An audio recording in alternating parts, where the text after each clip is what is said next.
let's get into the football, man. Dante, you can hit me with the clear the lane out. I got a rant to start Let me this go on mute. whole. Yeah. I got a whole rant. So I went to the game yesterday, of course, obviously covering the team. Uh, I got it. First of all, I'm gonna get the positives out. First of all, Lucas Oil Stadium. It's my number 13 stadium I've been to in the NFL. Nice stadium, or as bang as you put it, it's a nice humble stadium. The thing that I liked the most about it was the media parking lot was right in front of the stadium, and I didn't have to walk. That was amazing. But here's the issue, man.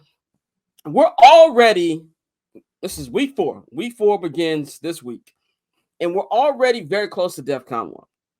And what was irritating about this game is something that I feel majority of Bears fans, I think we're all on one accord on this.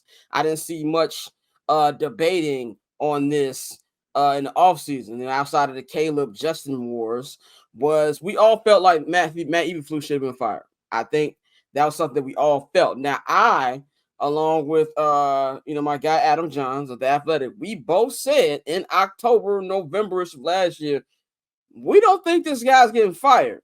He's got the locker room. Poles really respects him. Kevin Warren, the McCaskies. There's a difference between saying what I think was going to happen and what I wanted to happen. I didn't want that man to be brought back. I wanted a 100% clean slate. If you're going to bring in a rookie quarterback, don't do the same thing you did on the last 2 quarterbacks. And it looks like that's playing itself out for the 3rd time. When you drafted Mitch Trubisky 7 years ago at this point, you should have fired John Fox. You didn't fire John Fox. Then you do the same thing when you draft Justin Fields. Should have fired Matt Nagy. You didn't fire Matt Nagy. Now we're back here, same situation. You draft Caleb Williams and you don't fire Matt Eberflus. Should have been straight up, rip the band-aid off and just go full on rebuild, and you didn't do that. This is something that my boy Mikey said. This is something that my brother said on the I'm Not Gonna Hold You Bears special, that they felt like Ryan Poles was building this roster backwards. And that's what it really felt like. You got your quarterback, you got your wide receivers, but you're not putting any assets into the offensive line. You're going bargain shopping in the offensive line. You don't fire your head coach, who is currently 11-26. You know what I'm saying? And I'm not gonna sit up here and get mad at the Waldron hiring because the thing about offensive coordinators that are available, I just feel like the great ones aren't available to be offensive coordinator. I think the great ones usually are looking to become head coach. Which, if you would have fired Matt Eberflus, you could have got one of those who pick of the litter, or you could have got someone who I think all of us wanted, Jim Harbaugh. And so I'm watching this play out in real time. And this is something we saw last week with the bad challenges that wasted 2 timeouts. Yesterday was even worse.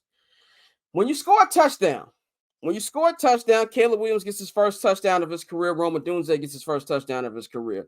You do all of that, and you're not prepared to go for the 2-point conversion. Everybody, and when I mean everybody in the press box, from Chicago Bears media to Indianapolis Colts media, said before Caleb even threw the touchdown, you got to go for 2 right here. It doesn't matter 4 or 5 points. It's not that big of a difference. You still need a touchdown. Go for 2. So if we're saying this and we're not coaches, what does that say about who we got out there, coach? That's my first problem right there. Number 2, the end of the game would be different. Let's be real. That offense was terrible that we saw off there in Indianapolis from the Colts. Anthony Richardson, we'll get into our top 5 worst quarterbacks in the league in the second hour, but spoiler, he's number 1. That is a bad quarterback. And it's even funny now to me because I was at the draft when he got drafted, and I remember my brother yelling out in non-professional settings, "This dude stinks," when he got drafted. We were in the draft room when he said that, and it's all coming to fruition when we see another timeout that you miss right after you score. What are you doing? That final drive by the Colts is different if you have 2 timeouts left. That's a big issue. Number 2, Bears fans, listen to me when I tell you this, because y'all really be getting on my fucking nerves, man. I think I've said it before. I'm gonna keep saying it. Bears fans are the dumbest fan base in football. Now I'm also saying this because I mainly only know Bears fans. I don't really talk to other fan bases. So I could be wrong. Maybe this is just fans in general. That could be it. But we can't go from having all of these expectations that we had, and then all of a sudden y'all want to point fingers and act like y'all the ones who pointed out problems. No. That's not how this works. And I'm going to go even further with this. And this is going to make me sound like I'm a Justin Fields hater, what I'm not. I am very happy that my boy's out there doing this thing. They're 3-0, and it's looking like he's around competent coaching. Very much love that for Justin Fields. And I hope they win a division. That's how much and Mike Tomlin was my favorite coach in the league. So that's nothing to do with Justin. But y'all can't be up here tweeting out stuff. Oh, you miss Justin Fields now? How hell bent was this fan base on 300-yard rushing games? How many times we hear that 300-yard passing games over these last 3 years of being a quarterback? Well, he don't have any 300-yard passing games. He's got one. Caleb gets that in his third start, and that's garbage time. By the way, there's no such thing as garbage time when you're not down 3 touchdowns. So let's get that out the way right now. You know what I'm saying? If you want to take out the big Hail Mary to DJ Moore, then whatever, but then you got to do that with every quarterback who done plays like that. It's petty. If you want to be real about the situation, first when Justin was here, QB wins on a stat when they kept showing his record on all these different media outlets. Now he goes to Pittsburgh. Now, he's 3-0. Let's tell the rest of the story. That team is 3-0. TJ Watt is a monster. Chris Boswell, their kicker, is their leading scorer. He has 33 points. Their leading scorer. Let's bring that back. He's still on the Bears right now. And Cairo Santos had 33 points, and he had 18. Y'all be saying the same thing. So let's cut that out right now, okay? I'm not going to be doing this all year. I know Mikey said that this is probably going to be your thing. I hate when Chicago sports fans do. Not just a Bears fan, it's Chicago sports thing, man. You know what I'm saying? Like, this is a problem when you do this. Now, if he was out there, Mahomes in it out, Josh Allen out, okay, it's a different thing. And I think everybody with a brain didn't 100% just blame Justin. There was other things you see, and we're seeing that right here with Caleb. So that's one thing that we've got to stop, and I'm getting tired of as well. We're not going to be doing this all year. And I love Justin to death, but there's an up and down with him as well. There's going to come some games where he don't look like he know what he's doing. And so I'm not going to triple down and go in him on that. I need y'all to accept the fact that this is a decision that Ryan Poles made. Caleb is your guy. If you love Justin Fields so much, go be the Steeler fan. Leave us alone and go be a Steeler fan.